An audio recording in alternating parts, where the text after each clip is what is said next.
All right, thank you so much, Admiral. Go ahead. Thanks, Karine. A lot of screaming. Either before the call or after the call, has the White House briefed lawmakers on Capitol Hill about this potential change in U.S. policy? What is at stake here?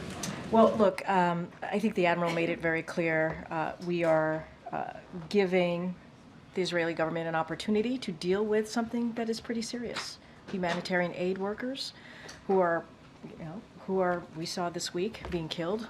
I think we talked about, we've seen that more than 200 humanitarian aid workers in the past several months. And so that needs to stop.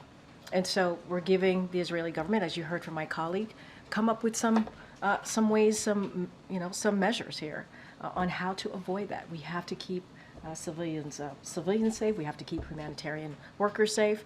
And so I don't want to get ahead of that.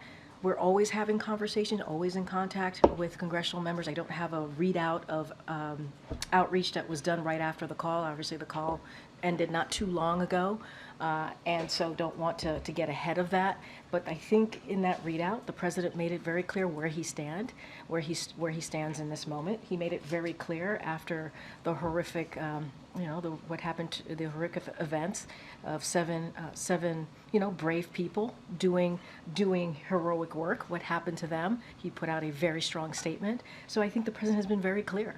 He's outraged. He's heartbroken, and this needs to stop. We need to protect civilian lives. That's why he's having.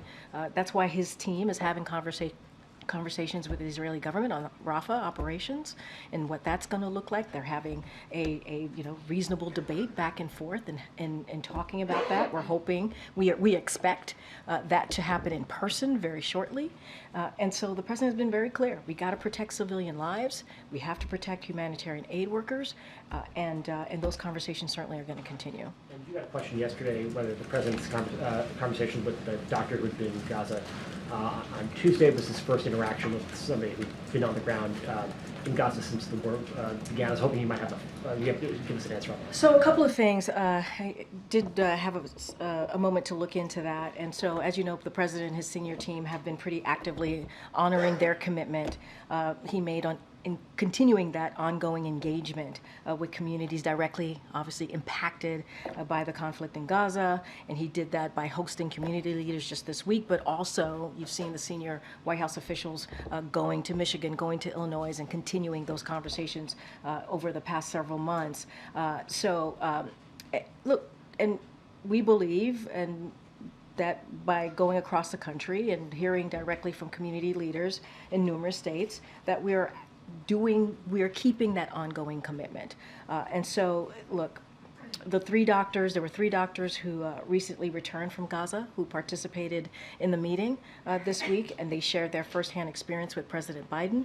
And so we can say that there were three doctors. We're trying to be really respectful and keeping the privacy of those who are attending these very private meetings. But I am able to share there were at least three doctors who have had the firsthand experience, have gone to Gaza, and they were able to share their firsthand experience with the president. And so I can share that, but I also want to be really careful because we do want to keep our commitment in keeping these conversations private, and that includes the attendees. So that was the first time that the president has interacted with anybody who'd been on the ground, correct? So what I can say is, I have not checked in on that, right? I want to be really curious. No, but I think three doctors coming to the meeting yesterday, and laying out their first account.